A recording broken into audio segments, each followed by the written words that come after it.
Get in closer to him, Dave. Okay.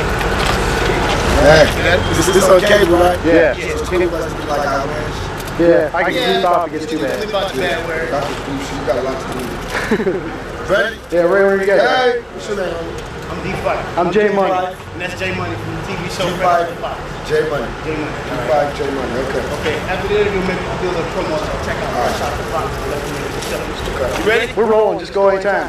Mic check 1, 2. Yo, you got the DJ D5 in the house, straight out of Flint, Michigan. Fresh out the box with my homeboy Black Season. Tupac Shakur in the house. Yo, Tupac, what's up, man? What's coming up for the summertime now? Trey, what's up? Thug life is the only thing up in the 90s. Thug life, I mean like a little bit, then thug life like a lot. These is my thug life niggas, and we finna do this like this while I roll the blunt. Y'all finna talk, you know what I'm saying? Thug life. What thug life, baby? The craziest thug life, nigga. Crazy. If they ask you, you tell it. These my niggas, that's how we ruling this shit. We running, smoking blunts, pumping funk, and punking chumps. That's how we doing that shit. Fucking niggas up. Fucking niggas up real bad. 2 times quick in the 90s, and we drinking and smoking weed all the time. We hot till I die, you know what I'm saying? We ain't stopping. Can't nobody fuck with us either. Still down with DU and all that? Pumping up and all the homies? Yeah, we all right. Y'all going on tour with Breed anytime this summer? Yeah, we trying to look up the Breed. We did this song called Gotta Get Mine. Because I do gotta get mine. So I can really relate to that song when we did it. We did a video for it. Soon, Hell yeah, that shit, that's coming out. What was it filmed at? It was filmed at Andre Rising House. Okay. In Atlanta. Okay, down My man there. from the Falcons. It's my hairy ass cousin. All right.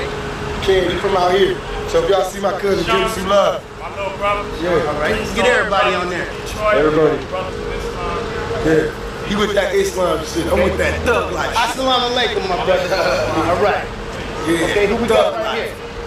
The niggas, just, you know, they introduce themselves. All right. Yes, Sir, I'm Killer B. I'm Killer B. All right. I'm man. M-A-N. Psychomaniac from the evil mind. Psychomaniac gripping the back. Yeah. And yo, Mike, check 1, this D5. My man J Money, fresh out the box. We gonna go on and get out of here.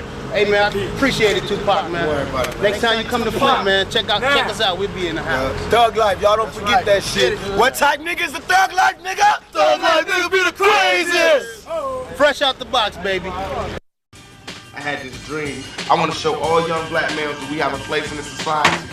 And it's not always in the penal or the penitentiary or the county jail. We got a place out here in this free world. What I think is real messed up is if they want to deal with some of the problems that we deal with, let them deal with some of the problems we deal with. Every time somebody black do something, somebody white jump on their back and try to make it, and they wonder why we run around calling motherfuckers bitches. What else would you call somebody that try to take away your livelihood? What do you have left but our survival skills? Dang, I mean, don't take that away. Rapping is all we really got now. And the only reason we talk harshly is because we living harshly right now. When we all start living better, we all start talking better. Y'all know how bad it is out there. You watch the news like I watch the news. All these little kids dying. The world just bugged out. I remember like problems, but it wasn't as bad as it is now for like the younger generation. So we have to be more compassionate towards them. And rappers are compassionate. It might not seem like that, but we are. With no compassion, you know, it's just violence without morals, and it's just like, don't do that, y'all. Best thing to do is let this stuff run its course. What is a thug's passion? What does a thug yearn for? Success and to be respected.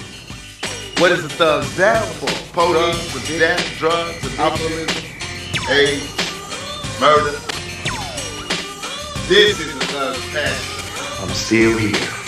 Nigga, get some bullets that kill somebody, man. Don't be shooting a nigga and letting them live, man. That's wrong. If you gonna come shoot me, kill me. If you're not gonna kill me, stop shooting me. Don't come for me unless you're gonna come and get me. Moving too fast and I wasn't taking the time to see what was going on around me. They can't take the man from the money, take the money from the man. Exactly. Take me from my money and put me in the jailhouse. Nigga was innocent like a motherfucker. My desire, my ambition, everything is increased. The change is unwise. So what they did was jumpstart me to be a better man. Why they let me go, I don't know, but I'm out. Now we all know black people gonna survive regardless. My homeboys are still carrying on the thug. Time to move up and go to the next level. Now my drive is insatiable. And I feel like God put his hands on me. To the judges that let me out on bail. I try to do my best. I become back stronger and harder. Steady. Next level. Tupac Shakur. It's nice out here, man. The American dream, man. The American dream, thug style. It's 11 and a half months in maximum security penitentiary. I still got a sense of humor. No scars. I'm still walking. I'm out. I didn't come here broke or a nigga, and I won't leave broke or a nigga. Okay, first off, you know you're nominated for the Grammys, but you're also a presenter. I got this note the other day about you being a presenter on it. So if that's cool with you, I'll go ahead and confirm that. Also, I'm trying, you know the bit about Tony Danza, I'm trying to get them together so we could do some kind of thing where you guys meet at the Grammys, because you know he was real supportive of you, right? Yeah, but it should just be some natural stuff. Some natural shit, yeah, I understand. Next thing is this vest on the cover. The designer saw this on last Sunday's New York Times Magazine cover, and they want you to star during Fashion Week in their show. I'll hook you up with, that's tight. With a wardrobe for that. If you want to go to New York, we can also do that. What else have I got here? Oh, when we do Saturday Night Live, is that all right? Yeah. when we do Saturday Night Live next month, we rehearse on the 15th. The 16th is a free day, and then we do the show live on Saturday, the 17th of February. Lauren Hutton has a bomb show. And the 16th, it's one-on-one, and she's a real down person. I know her. She would love to have you do that on your day off in between, and we can do that while we're in New York. And it's a film show as opposed to tape, so that's something we could do. Let's see what else. Okay, let's talk about this and see what you think about your art for your album. I just want it to be a little bit more clearer, and you told me it's going to be Xerox. Yeah, this is a color Xerox, which looks muddy. Okay. So the actual film has not been cut. When you see that, it'll be a lot better. This is just for proofing. That's good. Yeah. But the fan club address on there. Oh, you want the fan club on there? Okay. Greg, make a note of that so we can get Tupac's fan club address on the somewhere in the booklet for both the CD and the cassette. Let's put it here, and we can put it opposite the club in Vegas, right under Tupac on this last page. We can insert that right in here. Now, you want a phone number or just an address? What do you want on It could be either or both. Okay, we'll work on that. When y'all feel. Okay. Let's see. I think that's about it. Now, I wanted to show you the ad that we're doing for, first one of the ads that's happening for the single. Oh, yeah. That's still Ken Nahum stuff. I'm trying to keep the theme of your art across the board so it all corresponds with what the CD is like. It's tight, right? The dance tight. Nice little ad. Yeah. Camera nods, yes. Okay. Okay, so what else? I think that's about covered it. If you I gotta want. go to the store, man, and get me another nose ring. Oh, okay. I'm naked out here. Listen, you know what? When the album come out, you know what? When you get the chips, you know what Papa G want. What? You gotta take me for this. Yeah, no. And first, I'm gonna get my first tattoo. I'm gonna get you a chair with the. It's ridiculous. I know, it's but death row, man. That's all we doing here is work. You know what I'm saying? You know what?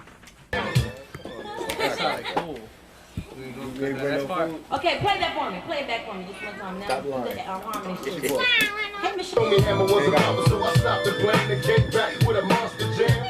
Throw up your hands if you feel it. Touch the sky, cause you ain't gotta be high and fly. Now what my people say? Everybody talking about they're down to ride. Now the Hammer's busting too tight. But I don't think they know what we got tonight. Show them Hammer cause you're too tight. Wonder why you call me Hammer? I say the. Huh? Okay, listen, let me do the first track over.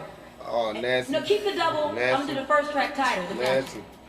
Okay. Come on, Pop, come on. I stopped the blame and came back with a monster jam. Throw up your hands if you feel it. Touch the sky, cause you ain't gotta be high and fly. Now what my people say? Everybody talking about they're down to ride. Now the Hammer's busting too tight. But I don't think they know what we got tonight. Show them Hammer cause you're too tight. Wonder why they call me Hammer? We put it together. Yeah. Okay. Who producing that, Pop? No, it's me and Jose Puente. Ricardo. It's really his project, but he let me ride with him on this minority exchange program. Right. When do we need him back with us? We gotta get him back with 412. Before dark. The president let him go, you know what I mean? He picking up Mexico, you know what I mean? Well, maybe it's something that people are going to really react. So I figure we can get this first stuff done really quick. Okay. You know, lunch is coming, then we can just dash out to this field. We got the ox out there. We got this little girl coming. She's just gonna be all like stouty, like it's his daughter or little It'll sister. look like an old photograph. It's gonna look like an old Walker Evans photo from the turn of the So century. we're talking. We'll wrap what around 4. that cool? Yeah, I'm definitely trying to be a trooper and make it. Yeah, I'm a trooper too. You know, I was summoned to Compton for fried fish last night. I didn't go. They didn't want me to go. I was like, Hammer was out there looking. I know. I was like, I ain't going. Yeah. We went to Hammer's out we went to there, the brother. show. We went to the Onyx show. What you mean by that song? Sight pulled him to the side. What you mean by that song? Who you mean? He shot my own. Oh, in front of me? I love it. But I was like, no beef. Well, they No had beef. steak, shrimp, red snapper, some other kind of fish I've never heard This is of, tight. and fried chicken and all this stuff. And I'm eating this like at 11:30 at night. And you have to go to sleep At with my that. age, yeah, nightmares. Right? I erased something. Oh, what? Oh, you Texas? Oh, I am. And my big thing, you can't use that, I'll be in trouble. I'm to be clear. I'll have her after this. Yeah, we were talking about Tori. He has to tell you that story. I ain't know if shit was that big or 90210. She probably got hers the same place where Mama got her. They look like some big ass lip pals to match.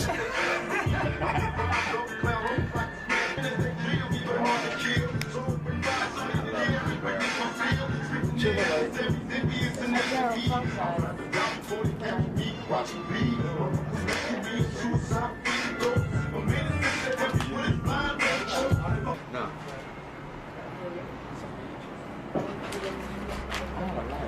Oh, yeah. Oh, I missed the rep. 40 minutes away. Change. Shit. Oh, you been up all night too? I get changed. I had to go to Compton last night. I was out there till 2 o'clock. Suge was cooking fish and shit that he caught it. They had steak, fish, shrimp, fried chicken, barbecue, and him. Hammer was out there looking for Pop. Pop was supposed to be out there. I'm sitting around. Huh?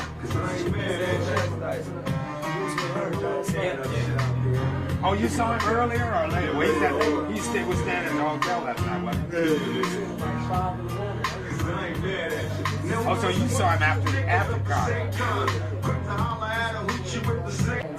Oh, yeah. Yeah, him with all the goal. How's that, David? All right? Yeah, that's great. Okay, so it's under his elbow here. Okay. Put down the logo, don't we? Yes. That's important. Take that necklace away so I can see that. Put a little bit more coming up on the stomach just so it looks like it's water, you know, kind of spreading out, you know. Can you see him? You can put some on his leg. Take that coil here, Jake, that thing you just had, and put it on it, yeah, just like that, on the other thigh. Just kind of, that's it. That's great. Bathing in bijou. Okay, Jake, come on the shot. Okay, you want to shoot? Yeah, that's perfect. Am I all right here? All the way. Yeah, David. You want me out of the way too? Yeah, okay, here. I'll take the Polaroid.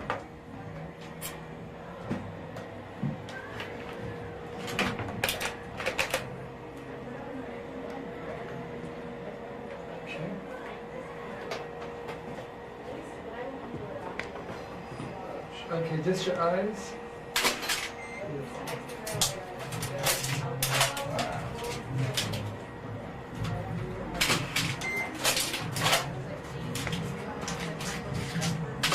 Do we one with the other lens and then we go straight? Give me the 120. You lost your chain, but it's all right. Huh? Go ahead, push, David. Just the one at the waist. Yeah, you want to go in and do a little styling? Here's a I'm all right. quick No, Polaroid. if you see, no, seriously, if you see something, David. yes. But then you're gonna. Oops, lost the ring.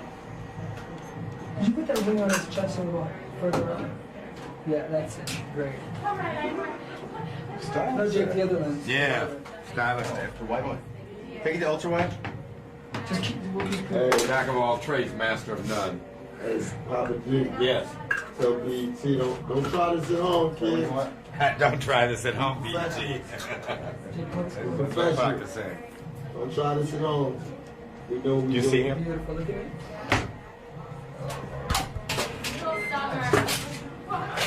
You good with that? I'm ready. Which side you want to start with? We'll start with the other one. All right. We'll go back to this. All right, let me get the other body. And 55.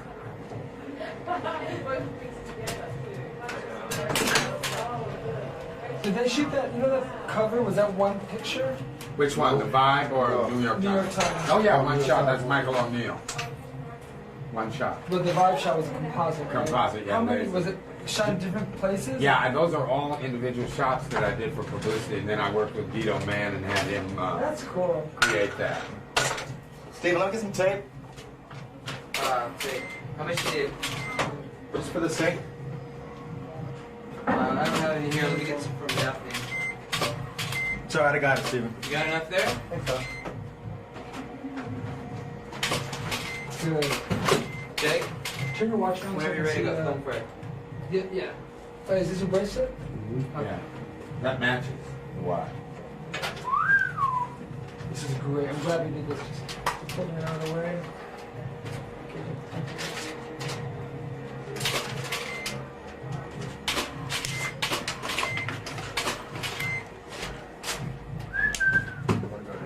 Just want to get over a little bit.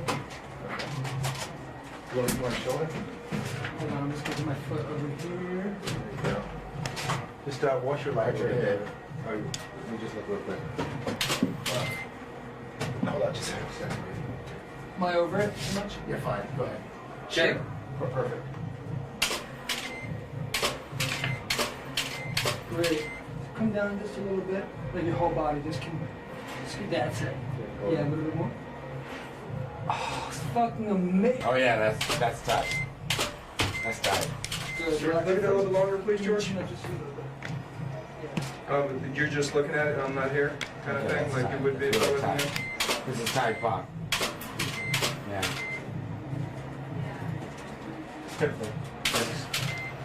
Okay, Jay, got the lens? Change out first. Okay. Which lens do you want? Let me see the photo. Ultra wide. Papa G. Yes. Come to the back. Hold on.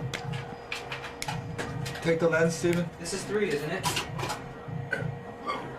Yeah. You and I certainly have one thing in common. They were both from Compton. And I know Right. I came up in Compton at a time when it was just a place where we lived and we grew, we came up, and you know, that was the life, whatever it was. What was your dream when you were a child? What did you want to do with yourself as an adult? Before I tell you that, I gotta tell you something. I gotta correct it. Say, I'm from Compton. You lived in Compton. It's a difference. Well, that you're going to have to explain that difference, because I lived there all until I was 17 years old. So the difference is, there's a lot of people that You talking about the streets? No, so a lot of people that lived in Compton, right? Mm-hmm. So they go outside and they go, okay, I live in Compton. Mm-hmm. I go to school. Mm-hmm. I have to come home. Mm-hmm. I'm finna play Atari at Tendo one out. Then you got people from Compton Mm-hmm. who ran around in Compton and participated in everything that went on in Compton. If it was a neighborhood party, if it was a neighborhood fight, if it was a neighborhood football game, that's from Compton. But So you don't think I did that? Oh, you probably did, though. Yeah, that's a whole That's other cool. conversation. I baby. understand. I You're understand. right. But if you were saying street, Compton, and... I'm just messing with you. You probably did. What did you want to do? What was your dream as a child? I When went to, you said, I'm going to grow up, this is what I want to do. What was the dream? what happened was I went to Foster. And I was in Compton. I went to elementary school. And they just had different people come to class and talk to us about careers. And ask each kid in the class, what you want to be when you grow up? What you want to be when you grow up? I told them I wanted to be a football player. Because when I was 5 years old, my father put my age up to 7, 8 years old, and I played football. That's when I first started playing organized football. First year I played, I got an extra trophy, it was cool. But when I decided I wanted to be a football player, it was like, there's nothing in the world more hard than do is become a professional football player, so pick something else. You won't make it. So I thought about it. It wasn't nothing else I wanted to do. I said, look, this is what I'm going to do. So that's what I followed up. And I've always been the type of person where in class, I've always been one of those, I want to make my own shit up. Like if the teacher say, well, write this, and we finna have a spelling test, and we finna do mathematics, I'd be like, I ain't doing it. Then they say, well, draw something, tell us something, and tell a story. I get to tell them, look, I'm going to be a president here, I'm going to do this. I've always been the type of person that just have a dream of having a whole bunch of shit and bring all my friends along and make something happen. So I just want to be me. Really? I never set out to say I want to be this, but football was my goal. And when I got to that level where the football was, it was like for a lot of athletes and the coaches, it was a whole different twist than I thought it was. So it sort of disappointed me, so I decided to do something else. But it sounded like you always did have the dream in mind to be the head of, and like you said, bring your people along with you. Yeah, I want to always, I felt that family and unity is, and love is the most important thing you have. And that people feel that other things stronger than love, but nothing stronger than love. Love and hate is the same thing. People might say, well, Suge way out, he could be mean. That's love. It's the same thing. Love is good, love is bad. So, you know, either way it go, love is the most important thing. And I just want to be part of a family, which I've always been part of a family. Let's just change tapes. Oh, one more question here. Okay, with George Price, so, Papa G. Papa Hollywood. Papa Hollywood, that's right. You named him Papa Hollywood, didn't you? Yeah, that's Papa Hollywood. Why'd you name him Papa Hollywood? Well, you know, he the grandfather of, you know, Death Row. And there's nobody in the business more Hollywood than Papa Hollywood. He know how to sit and blend with all of them. He know how to do all that Hollywood stuff. Yeah. And, you know, we was in Hawaii. Everybody else got shorts on, T-shirts on, you know, just take the shirt off, it's all right. Papa Hollywood gonna come out there with the little Dr. boat shoes on, the socks rolled down, the shades, an umbrella, you know, all the extra stuff. Bottle of champagne, you know. So, you know, but he was that missing link that Death Row was missing, so it was cool. Really? Yeah. It sounds like he is certainly part of the family, no doubt about that, but an invaluable part of the family. Oh, yeah, definitely. Because he is the one, he's your link to the media. He's Right. the one that keeps us coming. We keep, like the cover of Vibe magazine, for example, which was a dynamite picture, that whole concept. Before Papa Hollywood, we was getting used. You know, like you had a talent and you got the credibility, and everybody else was using us. They were saying, if you want Snoop, give us 4 9 Blinds. If you want this, give us this, you know, give us that. They was trading something. And then when Papa Hollywood came, he came and said, look, this is Death Row. If you want Death Row, you got to deal with Death Row. And by us trusting him, we backed it. Like if somebody called me, like if you call me, you can be cool, I can meet you at a club, meet you at a restaurant, I don't care if you got a miniskirt on. You said, look, we want to do an interview. We ain't doing shit unless you talk to Papa Hollywood. So we, you know, we get each other back like that. So that give him, we put him in power. So a little short skirt wouldn't help. Oh, I ain't even help. I ain't no trick. Let's change tapes. Like if a person writes something, they should get paid for the shit they wrote. They should get the credibility saying they wrote it. If they produced it, they should get paid for producing it, and they should get paid, you know, and their credibility for letting the world know they produced it. In the past, a lot of record companies are built where people will pick the star. They're going to say, okay, you are a producer. So everybody who do the tracks, we're going to say you done it. They didn't do it. We're going to take it from you because y'all too young. You're only 18 years old. This person older, so we're going to give him all the credit. So that's a bad mistake for his Death Row or anybody else to do. So my vision is to say, look, let all the little young guys know if they come to Death Row and they produce the track, they get their credibility, they get their money. Same thing with the artists. That's one vision we have, and that's what we're definitely doing right now. And the other vision is that we're making a whole, we giving something for everybody. Because if we do so much stuff for the community and for the kids, we just can't say we just going to do hardcore rap. Like now we got R&B, we got Michel'le, we got Daddy Boy, we got a couple more groups. We got Hammer. You know, that's saying a lot. Yes. I mean, because, you know, one of the things, my vision with Death Row going to be the people who say what's good and what's bad. Because a lot of times people will look at an artist or look at a producer and say, they're not happening no more. It's over with. So we were sitting down and it was a conversation even with Hammer. I felt, and still felt, Hammer was the best entertainer in the business. So the minute the record sales stopped, and a lot of other people felt that it wasn't good no more, for as their benefit, they wanted to shy away from him. Me, Tupac, and Snoop was sitting down. Let me cut that off. My page on ghetto, you know I'm still ghetto. Okay.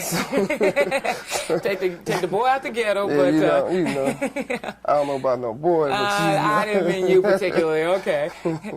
You got one pass, it's cool. That's all right. No.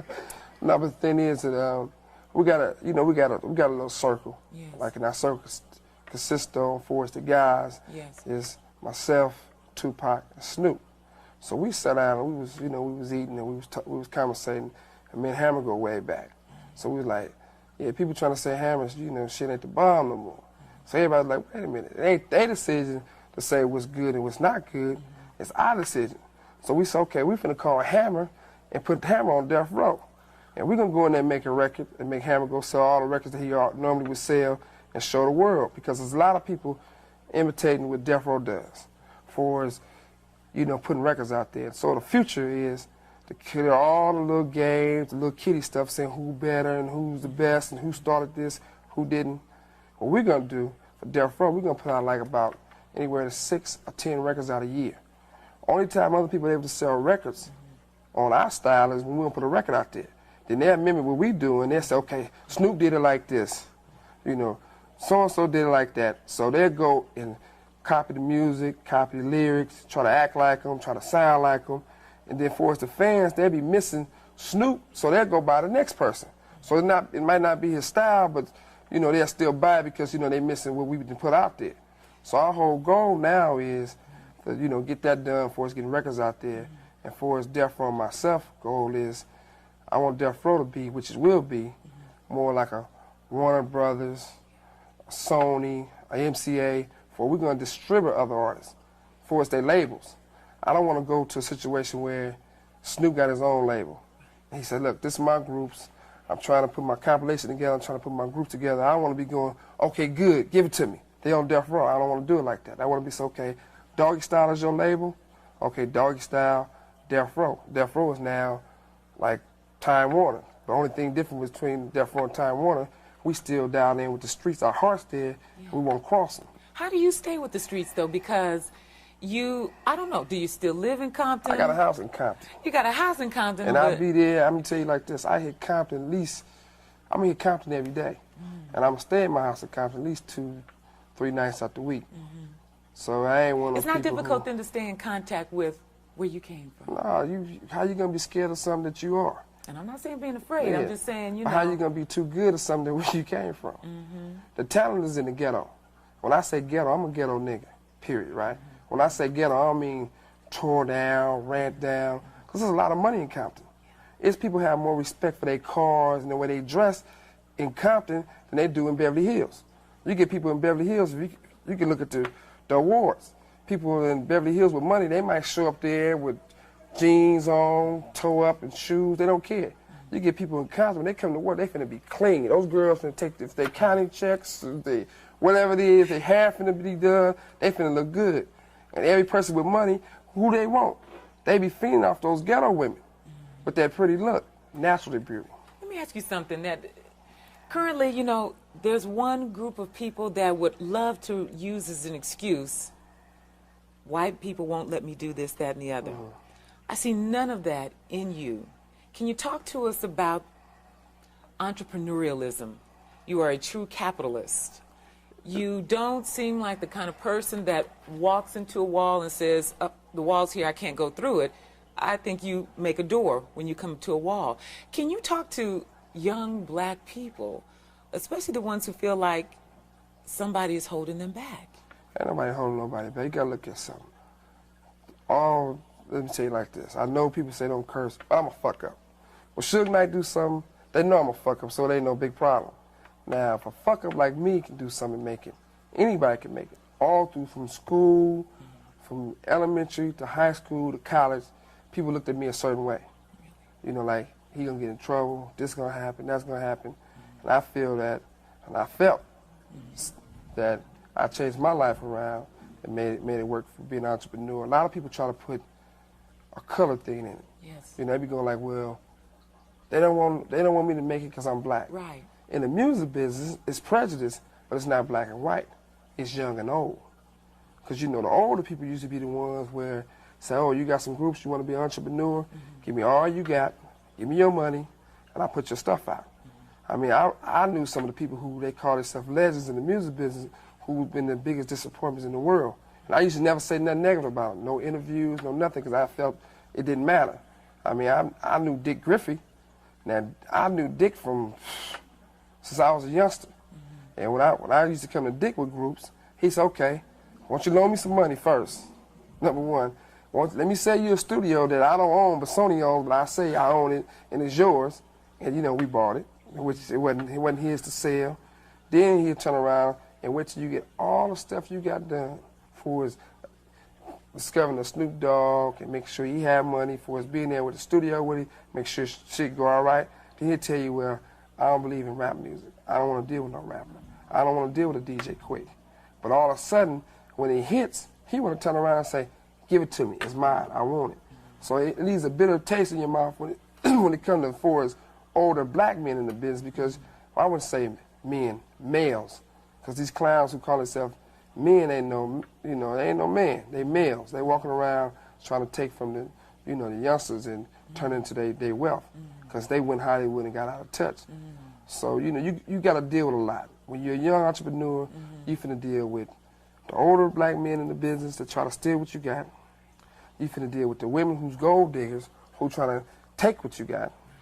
Then you finna deal with the guys who's jealous of you, who try to lie on you and put you in jail. Then you got to deal with the police who might be jealous of you, who try to put you in jail. So you got a lot on your plate to deal with. But if you stay true to yourself and be a man about it, if you're a man and you're a man of God, you can deal with it. Right now, I ain't saying I want to go to jail. But if I went to jail, you ain't going to see me up there crying. You ain't finna see me hanging myself. You going to see me in jail calling home saying, everybody all right? Y'all got some money? Everything good? That type of stuff. So that's the type of things that we up against that we got to deal with.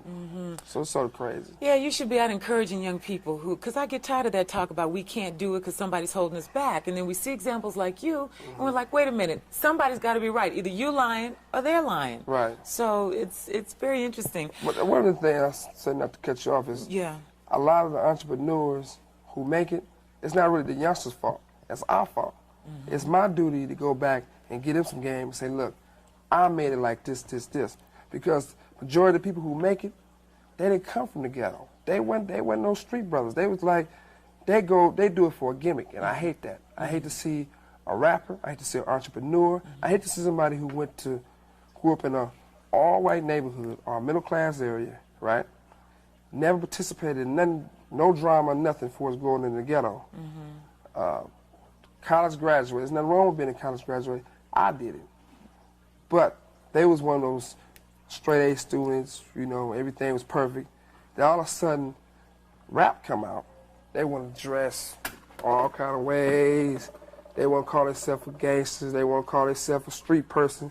They want to say, you know, it's a problem with Death Row and Suge Knight and Snoop and Tupac against me. It's a war. That's the most craziest thing I ever heard of in my life. I get no stripes for slapping a female. I don't hit women. Or I don't pray on the weak. So how I'm a war with a guy who ain't no man? You know, I don't have nothing against nobody out there who doing their thing. You doing your thing, you do it. But don't do an interview and say, well, the biggest war is between Death Row and my company. Death Row on a whole nother level. If they had a problem with us, we don't have a problem with nobody. Everybody know where we're at 24/7, either at the studio or at the office. If there's an event going on, we're going to be the first ones in the front row having fun. At the Super Bowl, we're going to be there betting, cheering. So we're not the one hiding. There's a lot of people who make up like stories to try to get themselves famous, or get themselves some ghetto power. That's the wrong way to do it. You know, if you're going to do it right. If you're going to be with Death Row, add one of these.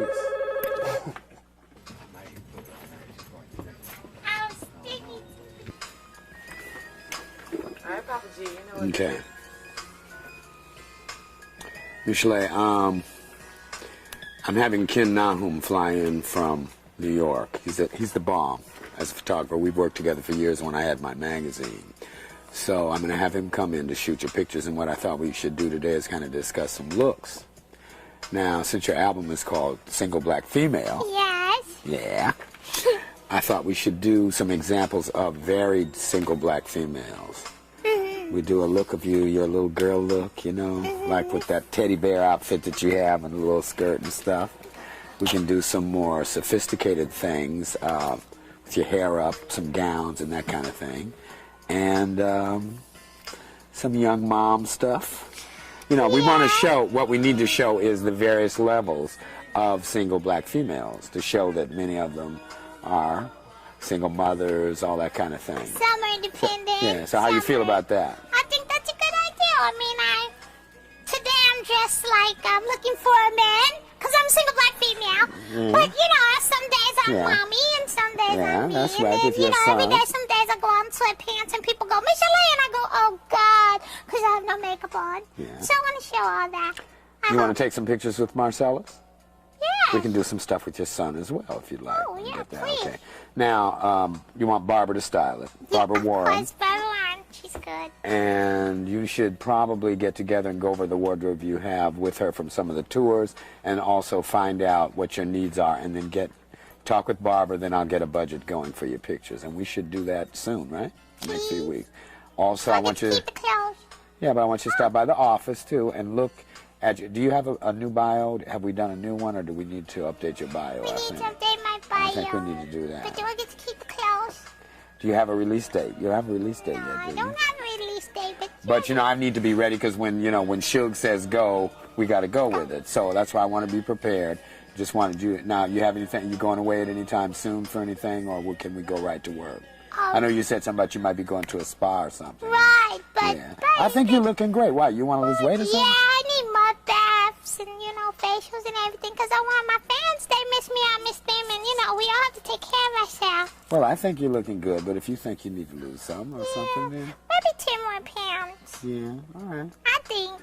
But you're looking good. The rest has been good for you. And this, can I tell my fans that this is my hair? I grew it. Remember, like, it was so short, really. It was like, and I grew this. So, if you see any edit, then that's not mine. Yeah, well, we may put some on. We may put some. Because sometimes for pictures, you know, yes, for the looks, we might have. This part's mine. I know it looks awful thin and everything, but I'm trying. I'm really doing this for you. and, I'm working You know, you're telling all that. You know this is BET. You're telling yes, all I'm this telling them the truth. It's the truth, you know, and I'm trying to grow it for you. And these are mine. Remember, Donnie? Remember? These are my eyes. This is really my baby. This is my child. These are my eyes. This eyes. is my personal Betty Boop here. I want to keep that. We're trying to keep it real here. Is this background for you? Is this what I'm hearing? This is one of the tracks from you? It's one of the tracks. Oh, this is the title track. Yeah. Single black female. I don't know if it'll be the first single, though. You don't? It's the title of the album. Well, we'll talk about that, too. And that's a good title. Who named it? You? No, actually. You wrote this, yes? I wrote it, but this guy named Drama gave me the idea. Well, I like that idea because it'll be easy for me to promote that. Single black female, that's, you know, not only is it timely, it could be controversial, you know. And also, you're single, black and female now, huh? So you're letting people know you're single again, huh? Michel'le is single, everybody. Send me postcards, numbers, whatever you have, send it over.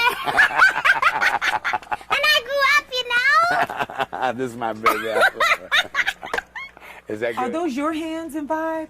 Yeah. Remember the hand that has... Those are Suge's hands. Wow.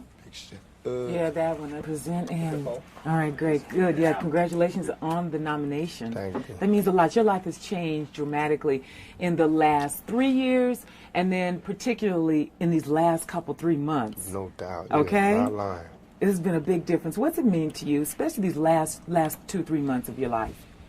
It is a good reward for the patience of being in a maximum security penitentiary. You know, all the times when I could have acted up, or all the times when I could have went one way and I was like, I know this ain't forever. I'm going to just ride this out, and I know it's going to be my time again. And now it is my time again, and I appreciate everybody that wrote me letters, telling me to be patient and wait, everybody that, you know, helped me to see that, you know, as long as you got your faith, you know, you can ride anything. There's nothing too scary where I'm going to just give up, you know what I mean? I've seen hell and everything after it, so. It's been some very interesting articles out recently. This man here is responsible, Papa G, getting a lot of press out about you all. Let me ask a comment about one of the things that I read. Certainly you're here at the family now. You all call this a family. What's it mean for you to be here with Death Row? It means that I have to give my 110% so that all the rappers under me can give their 110%, so that everybody else, all the peer rappers like the Dog Pound and Snoop, to give their 110%. Should give his 110%. Papa G give his 110%. And that's what makes Death Row Death Row. That's what makes us have record-breaking album sales and things like that. Is we give 110%. So for me, it's good. It just means that, You know, I'm somewhere where if you're persistent and efficient, you get rewarded. And that's what everybody wishes for. Your focus seems clear. I think, like you said, being in maximum security, certainly there's a lot of things for one's head and one's focus and desires and dreams. You come out, you hear a lot of controversy going on right now about rap.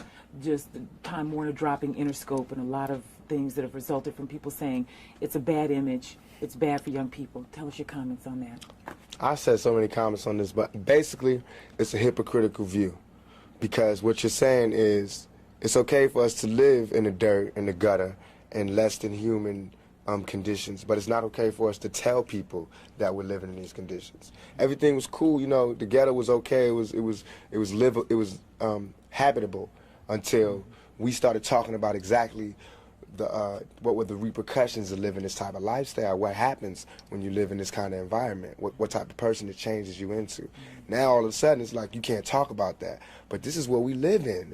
We don't have a choice. You know what I mean? It's either we really kill people, do dope, sell dope, and have murders and do all this crazy stuff, or we talk about the fact that we got so close, man. If it wasn't for this rap thing, we would really have to do A, B, and C.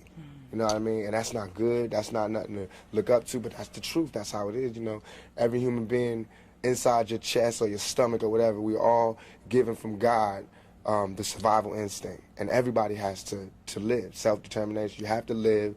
You have to be able to live and survive and live like a human being, not like an animal. So whatever it takes to live like that is what happens, whatever it takes. If you put Bob Dole in those conditions, he would do the same thing. So would C. Dolores Tucker. If she wasn't so rich and she didn't have the pearls and she didn't have the NAACP backing her up and all these conventions and coalitions backing up, and she was by herself and she was on welfare, she would love our music because she would know what this music breeds. She would know where we from, what we talking about. But from where she at, she can't understand and not understand where they coming from, because now that I got money, it's hard for me to hear a lot of the stuff that we got to listen to. But I can't be a hypocrite, though. I got to understand it's only a few dollars that's keeping me from being that right there. Image is everything. Papa G is taking good care of you guys, you know. Tell me what it means to have George Price behind you all, out there in terms of publicity, really getting the word out, and the truth, as you all want to speak it. What does that mean to you? I think that, along with the other artists on Death Row, Snoop, Dogg Pound, Trey, everybody, Nate, we're all outstanding in our field. And I think that Suge, in terms of being a manager, CEO, he's outstanding in his field. I think that Papa G is just keeping that tradition along by being outstanding in the field of publicity and getting the things that we have in our head to the heads of millions of people, letting them see what we see and look at it how we want them to look at it. You know what I mean? Like the vibe cover, that's how we feel, like a mob, like a family. You know, we want people to see that. Not mob like guns and things, but mob like family. Like you say to do this, we do this. And like with the New York Times cover, that's like the ghetto coming home picture, you know what I mean, with the cash and all of that. Every time somebody come out of jail, they got to take those kind of pictures. They got to get their humanity back from all the days they had to bend over and have some man looking in they, you know what I mean, for all the times they had to strip naked, for all the times they had to cut their visit short and couldn't hold their girl and couldn't kiss their girl.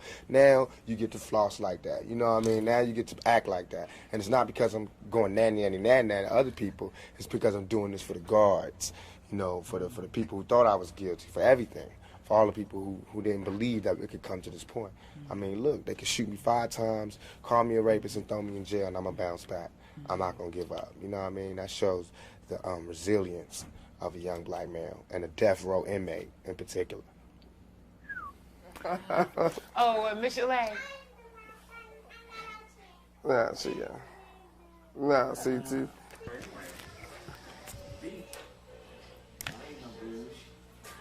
We all about the track and then Parker's putting down this back. Well, you know, it's too tight, so it's gonna be straight. So that's pretty straight. We're gonna go in there probably next week. We're gonna do a video in a couple of weeks, man. You know, we're gonna hook it up. Hook it up. Let's see, we're gonna get ready to do for the movie shit though.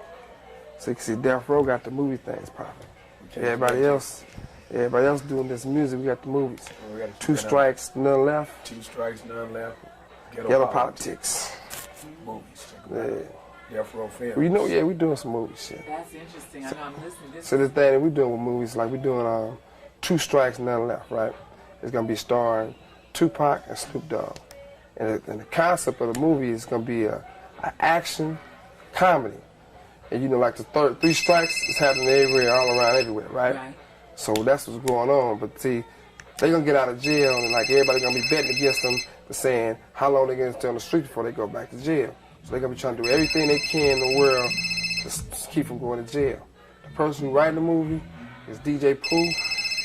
Tupac writing some stuff in there. Snoop got some input in there. And yeah, there you go. He got some input in there. And you know, Pooh the one did the whole thing on Fridays. Yeah, I know. But they stole it from him though. Yeah, but I was gonna say, yeah, You know, that was his worst work. Cause he got some way better stuff than that. But he did the whole thing from Friday, but they took it from him. So you know, they didn't give him all his credit. So you know, once again, you know, Death Row gonna make sure he get his credit and make sure it's served. Definitely doing that. Hammer, you feel at home? Oh yeah, definitely. I mean, then she'll go back 10 years, so you know, it's another day. I'll let you all have just a little more conversation and then we're done. Right. You're not really doing the audio anyway, huh? No, you're not Mike. That's why I don't want to get too much. If you talk to him, I can pick it up. If you talk it out this way, he's still Mike. So just a little bit more, and we just get a little shopping the thing going. That's it. Right. So Hammer, you know, everybody talking bullshit, but you fit Death Row because you wear the right jewelry. You love cars like us. That's right. You like to work hard. That's right. And as you see, you riding with Oakland. You going to Oakland. Heart of Oak Town. And you know, we got over here. We got Compton, Long Beach, good old Watts, and South Central.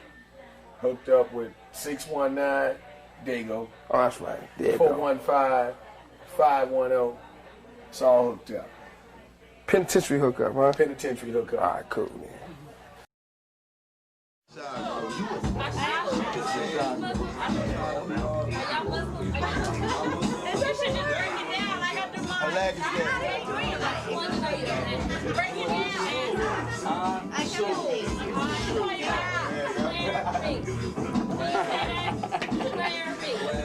Oh, it's gotta be off. You can't do this stuff.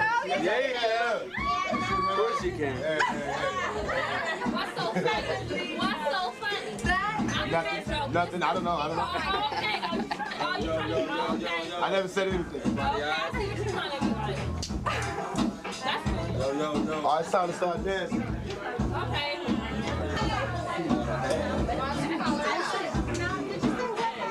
Oh, I still don't know what dance. Get up there. Why don't you girls get up and dance? Get up and dance.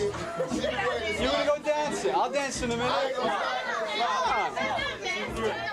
Let it go. I'm trying. Let it go.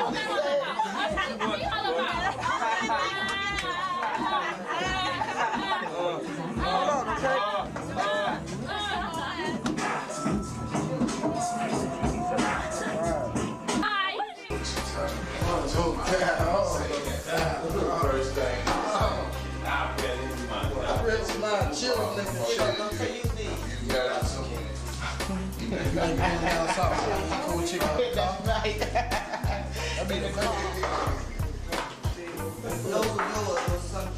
Don't worry about it.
Your gangster thug image.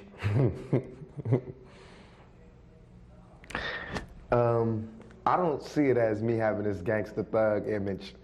Thug life would be more accurate, but it's not an image, it's just a way of life, it's a mentality. Yes, I have taken the time to reflect on it. In my reflection, I don't see it as being wrong, I just see it as being a stage that we all go through. You know, it's just like that. For little white kids and rich kids, they get to go to the military academy or ROTC, or they get to take all of this energy and put it into the armed forces. And for a young black male, a young Puerto Rican or Hispanic person, we got to put this in the streets. That's where our energies go. That's the only place we have to put it. So that's where we end up putting it. So that's what I did. I don't feel like what I did was so evil. I just feel like the way I was living and my mentality was a part of my progression to be a man. Surviving several gunshot wounds is a wake-up call and a miracle in itself. No doubt. What were your thoughts as you lie in the hospital recuperating from the gunshots? They shot me, straight up. I just kept thinking, they really did shoot me. I really did believe at one point, up until I got shot, that no black person would ever shoot me. I was their representative. I believed that, you know, I didn't have to fear my own community. You know, I was like, I represent them. I'm their ambassador to the world. They would never harm me. They would never rob me. They would never do me wrong. But as proven by this false rape charge, as proven by the gunshots, as proven by a lot of the comments you read in the news and in the media, that's not true. You know, I'm just one man. So I just thought about how it would change. What would I do? How can I make them sorry that they ever did this to me? You know what I mean? How can I come back like 50 times stronger and better? How do you spend your time in prison? For the first 8 months, I spent in solitude, 23 hours a day locked down, reading, writing. I wrote a script called Live to Tell. Which is about? It's like a semi-autobiography on my life. Half me, half fiction. It's real good. It's my first attempt at really writing a screenplay. I used to always add things to like poetic justice. I added my own words to poetic justice. I wrote whole scenes in Above the Rim. In Juice, I used a lot of my own words. This was the first time that I actually sat down and write a whole script with characters, real live, breathing characters. And so Live to Tell, I did that, worked out, do a little push-ups, calisthenics, read. I read a lot of good books. I read a lot of Maya Angelou's books, The Art of War by Sun Tzu, listen to music, you know, different types of music, calm my soul. Dionne Farris, she really got me through a lot of this time. Does the prison experience provide a source of new material or inspire your creative sources for a new album? Everybody thought it would, you know? Everybody's like, oh man, he's in jail now. I know he's gonna come out, he's gonna have a bomb album, but it's the opposite. Prison kills your spirit, straight up. It kills your spirit. There is no creativity, there's none of that. You know, I see a lot of it in other prisoners. They got artists in here, they got poets in here, you know, but as far as me, it just killed my spirit. I couldn't write. I only recently started writing, and besides the script, the script was just like flashing back to my old life, so it didn't really take too much for me to be inspired by. But in terms of writing music and lyrics, I didn't have that, I couldn't do it. Now, I just, you know, finished a couple of tracks, so that's good, but it doesn't really inspire creativity. Is your music a reflection of your true thoughts, life experience, anger, or vision? The music that you recently, especially your Me Against the World album. Me Against the World was all out of my heart. You know, like as close to telling the truth and selling records as I could possibly get. And most of my music is like that. If you look back over past albums, I just try to speak about things that affect me and about things that affect our community. And I try to do it from a viewpoint of the watcher. Sometimes I'm the watcher, and sometimes I'm the participant. And sometimes it's just allegories or fables that have a moral or have a theme, underlying theme in it to do it. You know, like my inspiration for writing music is like Don McLean when he did American Pie, and he did Vincent, like Shakespeare when he does his things, like deep stories, you know, like raw human needs. Lorraine Hansberry with Raisin in the Sun. I want to do that to my music. That's how I like to do it. Marvin Gaye, you know? Can we talk about some of your lyrics? Sure. That you feel reflect the harsh realities of a young black man living in America, but at the same time in one sense, it offers them hope and respect. No question. Can we talk about that? Yeah, I mean, I don't understand how Dolores Tucker and Bob Dole and all these other dudes, how they can say like we got gangster music. I never even classify my music as gangster music. And if you really, I know they haven't listened to my tape. I know somebody geesed them up to go attack Tupac. And now what it does is they attacked a few famous rappers and now them themselves are famous. Bob Dole want to get elected, which he won't be. Dolores Tucker just want to get a name, which she won't find, because it'll fade. I don't see how she can say she's helping the black community and strike back at us. We are the black community, you know, we are a part of the black community. But as far as the lyrics, you can look at lyrics in my album, any album, and I'll pick out lyrics and I'll shut them up on all their points. You can look at my recent album, Me Against the World, the title song, Me Against the World, where it has lines that says like, can you picture my prophecy? Stress in the city, the cops on top of me. The project is full of bullets, though bodies is dropping. There ain't no stopping me. Constantly moving while making millions. Witnessing killings, leaving dead bodies in abandoned buildings. Can't reach the children cause they illin'. Addicted to killing and the appeal of the cat pilling. Without feeling, but when they last, so be blasted. Hard-headed bastard. Maybe he'll listen in this casket. Now how does that glorify thug life or gangsterism? I don't see how that does it. I don't understand how that could be, how you can say, you know, we're the cause of all this violence. Is it true that you were born in prison? Not born in prison. My mother was pregnant with me while she was in prison. And a month after she got out of prison, she gave birth to me. So I was cultivated in prison. My embryo was in prison. It's obvious in your music that you have a strong reverence for your mother. Tell us about that relationship. It's, you know, that's my homie. My mom's was my homie. We went through our stages, you know, where first we was mother and son, then we was, you know, when we was born, it was mother and son. Then it was like drill sergeant and cadet, you know. Then it was like dictator, little country. After I moved out and I was on my own, came back and it was like some prodigal son type of thing. Where now, you know, she respects me as a man, I respect her as a mother for all the things, all the sacrifices she made. So she's really my friend. You know, it's like, it's not just me. I think all young black males and all Hispanic males, really all males period, but especially from that ghetto lifestyle, we have a deep love for our mothers because they usually raise us by themselves. You know, so you always feel closer to your mom. Even back in the day, they had, I always love my mama. It's been going on for years. All right. Do you feel for those mothers who lost their children and babies to senseless gang and youth violence, do you have a message of consolation for those mothers? Yeah, I do. Like with Yummy, when he passed on, you know, I know that hurt his family.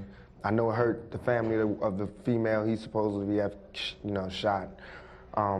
Just recently, this lady wrote me named Clovis Benjamin from San Francisco, and she's a man woman. And she was writing me, telling me about her son, her nephew had just been killed. And the day before he died, he was like, I'm going to get Tupac's new tape. So she wrote me to tell me, you know, they played Dear Mama at the funeral, boom, boom. And that touched me, you know, and I was like, what can I do? Is there anything I can do? Let's do some concerts, let's do some organizing. And I was like, if she's strong enough to keep going and make a difference, then I can be strong enough to make a difference. And that kind of focuses me back on what I should be doing and not let me like veer off back into the lifestyle I was living, because it's real easy to do that. But I definitely feel for the mothers. I think that what we need to do as a community is start taking control back of our communities. You know, I understand there's always going to be drug dealing. I understand there's always going to be violence, but we just need to regulate it so that we can at least have like a peaceful zone where we can all be cool, you know, or else we're going to all die. We're going to all be destroyed, because soon the government is going to make the young black male and the young Hispanic male the prime target of their all their resources, and all their jail sentences and all their powerful weapons and technology will be the enemy. So unless we stop it now, regulate it, we're going to end up crashing against a wall. Has your record company, Interscope, been supportive of you since you're in prison? No doubt, very supportive. They let me pick my songs, pick the singles. I got another album that I had completed before I went to jail. They keep that hot, keep it, you know, mixing it, getting it ready for release. I'll be releasing another album probably December of this year. they've been real supportive. I even had one of them come up, you know, one of like the top people at the record company come up and see me. They send their love and support, whatever I need, money, whatever. So they stayed down. That's why I'll stay down. Okay. Why do you think your album is doing so well and continues to do well even though you're in prison? When others who are out here promoting their product, and this is not to cast shadow on any other rapper, but it appears that you've become more popular in your music since your imprisonment. I don't think really the album did as good as it could have been doing, because I ain't getting no awards. MTV ain't giving me no awards, getting no Grammys, you know what I mean? I think I dig real deep with this album. But as far as the success that we do have, I owe it all to my fans, I owe it all to the people who supported me. I think the reason being is that in every album, if you go backwards, people are just getting turned on to me. If you go backwards and you listen to the other albums I've put out, it was a prophecy.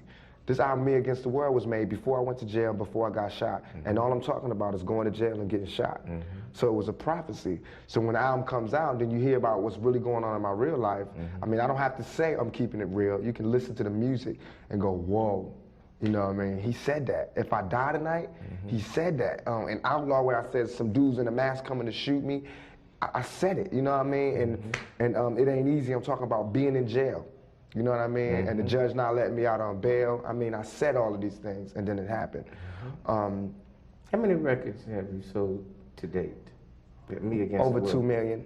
Over 2 million. We're going for 3 million now. Hopefully 3 million we can make with the support of our fans. I also feel like it's not glorification. No matter what these people say about me, my music does not glorify any image. My music is spiritual if you listen to it. It's all about emotion.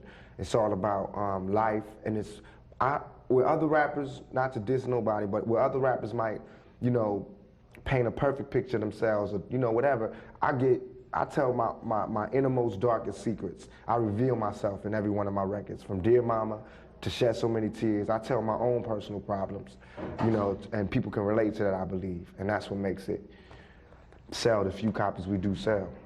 You realize that you have a lot of fans out here, regardless of what has happened. And even though you haven't won any awards, you have in the hood many fans, and you have many fans across the board, so to speak. Now,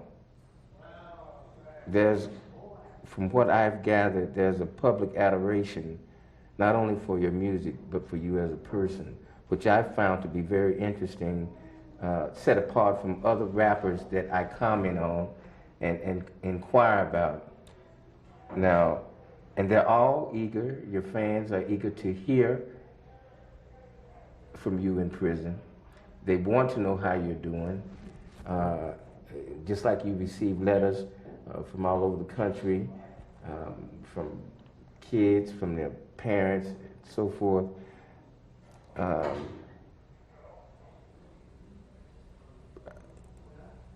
What kind of message would you share with young people? I know you've commented on gangster rap, and I understand it. I understand where you're coming from with it. But what are your comments on that subject for young people, for your fans, for 11 or 12 or 13-year-old that listens to your music? First, I'm gonna say, I don't feel all the adoration or whatever that comes from the fans. I feel like a lot of people put different standards on judging me than they will put on the next man. You know, one rapper can say, I'll kill you, I'll cut your heart out, I'll put this gun to your pregnant belly and blah, blah, blah, blah, blah, and he get all love. All I'll say is, you know, we don't need to be letting these BITCHs run our life. And I'm hating females, you know what I mean? And this other person could be the man. So I don't feel it. I think I've been attacked more than I deserve, but that's all good to me, because I always been a fighter, always been a soldier, always been a struggler. Can't nothing stop me but death itself. You know what I mean? So as far as what I have to say to other people, I don't really want to come off like I got the answer, I'm finna teach y'all. It's not like that. I don't got the answers. But just from where I'm sitting at, I can see the only reason I ever came out and said, when I said I was living the thug life, believe me, it was all real. You know, and as sure as thug life is tattooed across my stomach, it will always be a part of me. But thug life is like the 12th grade. Some people graduate from high school and don't seek to do anything else. So they continually live the thug life. Some people want to go to college and want to go, hold on, let me pick up Yummy. Okay, ready? Roll. Some people go to college. Yeah, like high school is thug life. You know, you graduate from 12th grade, and you can live your whole life with a high school diploma, but you're always gonna be missing something. That's where I felt like I was. Thug life is always gonna be real to me, and it still is real to me, because as long as the factors that make thug life are there, thug life will be there. But I also felt like I wanted to go to college, not college in a school or university, but college in life. I wanted to move up. So I wanted to do something different. I wanted to expand. I wanted to grow. And that's what this was all about, by saying, you know, no more of that. I want some more of this. I want y'all to see this. You didn't like that? Well, you definitely ain't gonna like this. So what I would tell, you know, anybody who would listen to me is that, you know, you gotta start peeping game. Peeping the game. The game is the game of life. You gotta start peeping how they doing it. And if you see it, you can see the little signs that says that the guns are turning away from, you know, Europe and Russia and Iran and Iraq, and they're turning to us. Because look how they're doing our music. You know, you've never seen in no time in history where they've put so much attention on some music. You know what I mean? And made it like we are the cause of all these problems. You can look at it with a 3 strikes law. You can look at it where they're building more jails. They're starting to sell jail space. You know, jail is big business. Believe me, I'm in jail. I see the big business. They charge you for your telephone calls. They charge you for disciplinary problems. Jail is big business. You know, you can feed a whole town off one jail. This jail is in the middle of a town that feeds everybody.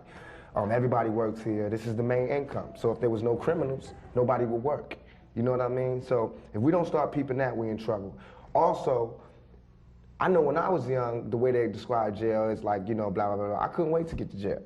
Straight up. I mean, I was scared and everything. But What, I couldn't 3 wait huts to in the get cot there. or No just one? question. It was just that's where you get the game. That's where you got more soldiers at that build you. But now that I'm here, this is not the spot. I know everybody go to jail, come out and say, this ain't the spot. This is not the spot. You got somebody that tells you when you can get up, when you can shower, when you can do this, when you can do that. You know, they can speak to you any way they want to, and you gotta accept it.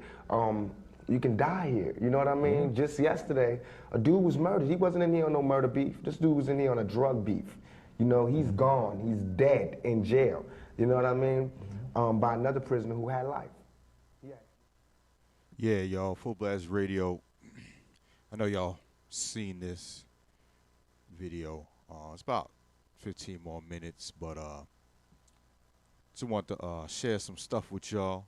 Shout out to everybody in the chat room. I didn't think all these people tuned in, man. You know what I mean? I guess that's the essence of Pac, you know what I mean? He still lives on, so rest in peace. But I got this book right here I want to share with y'all. I got this years ago. I don't know if anyone else had got it. I got it from a bookstore. And it's called Tupac Shakur Legacy. It includes a 60-minute interview CD in here. But what I found so dope was the poems, the rhymes in here from his book, and what they did was photocopy it and put them in the book. Try to get this in the camera.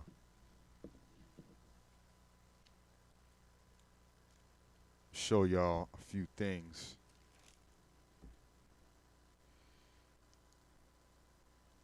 You got Afeni Shakur, letter from Afeni when she was in prison. Talks about her time in prison when she gave birth. As you can see, these notes. This is revolutionary poetry. Talk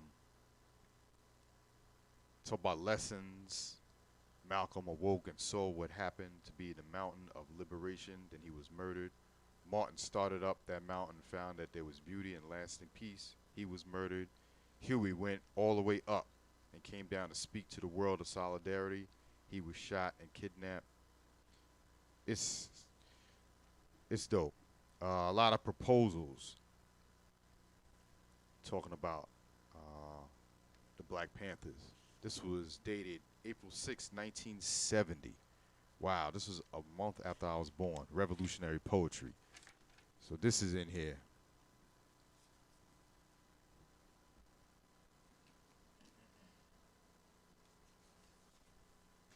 You see Pac as a baby right here.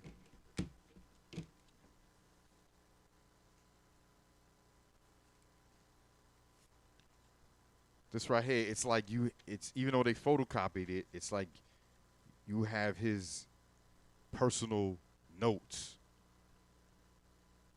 Family tree for mother. This one is called. So there's a lot of poetry in here he wrote. And it's dope how they just photocopied it and put it in here. Not as pages in the book, but separate. Separate pages. So it's like you actually got a copy of Pac's dope literature.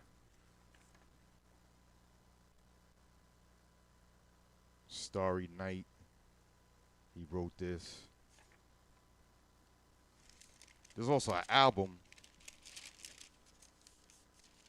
he was gonna put out after Machiavelli. This is a School of the Arts, Baltimore School of the Arts, where he met Jada. What's crazy is, I was in high school, WSSU, and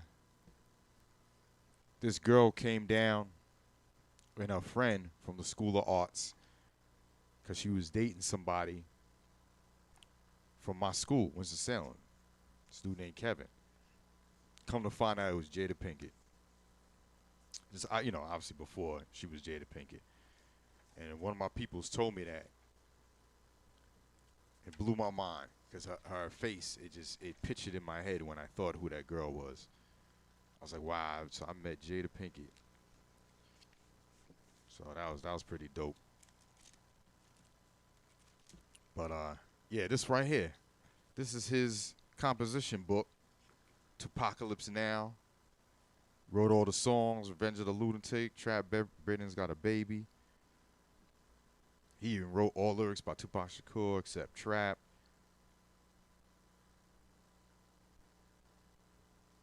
It's dope. Trapped in Video Start. He wrote how the video was gonna be produced. He actually wrote, how the video was gonna start, what was gonna be in it. It's dope. Verse.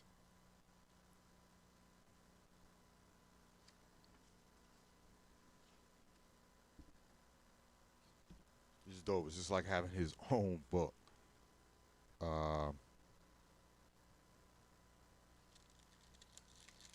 This right here is from Columbia Pictures. Sent him a letter for the Poetic Justice premiere. And close, please find your tickets to the premiere Poetic Justice. He wrote a poem on the back. I wonder if the Lord will forgive me. I try to stick to the path of no sin, but it's hard when you living in this world as a black man. They say the struggle started way back when they got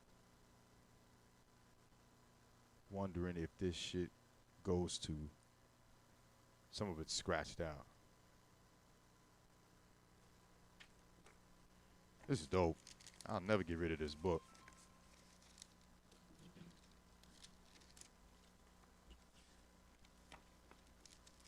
Just want to show y'all one more thing before I get up out of here. There's a letter to the judge he wrote. This is his inmate card.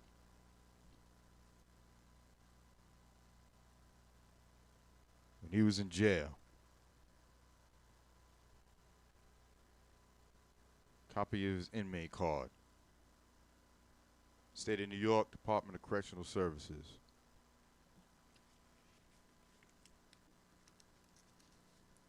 Nah, ain't selling this book.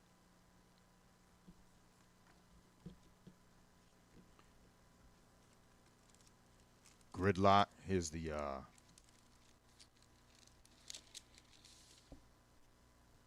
location when the call sheet for Gridlock, the movie Gridlock.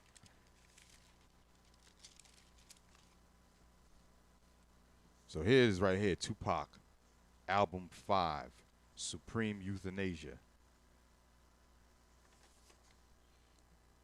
Hold Your Head featuring Queen Latifah. The Struggle Continues with Cam and Smith and Wesson. No Witnesses with Method Man, Freddie Fox. Till I See L.A., Ice Cube, Coolio.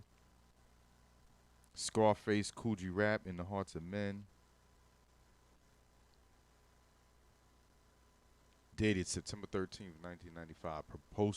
Proposed release date, May 1st, 1996.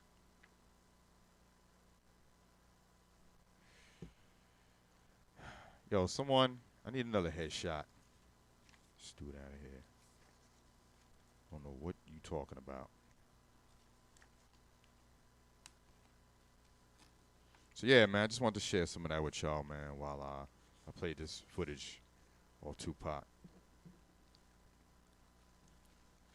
So I don't know if this book is still available. I know my friend bought it, he told me about it. It was like only one left. It was in a bookstore years ago, so. Legacy.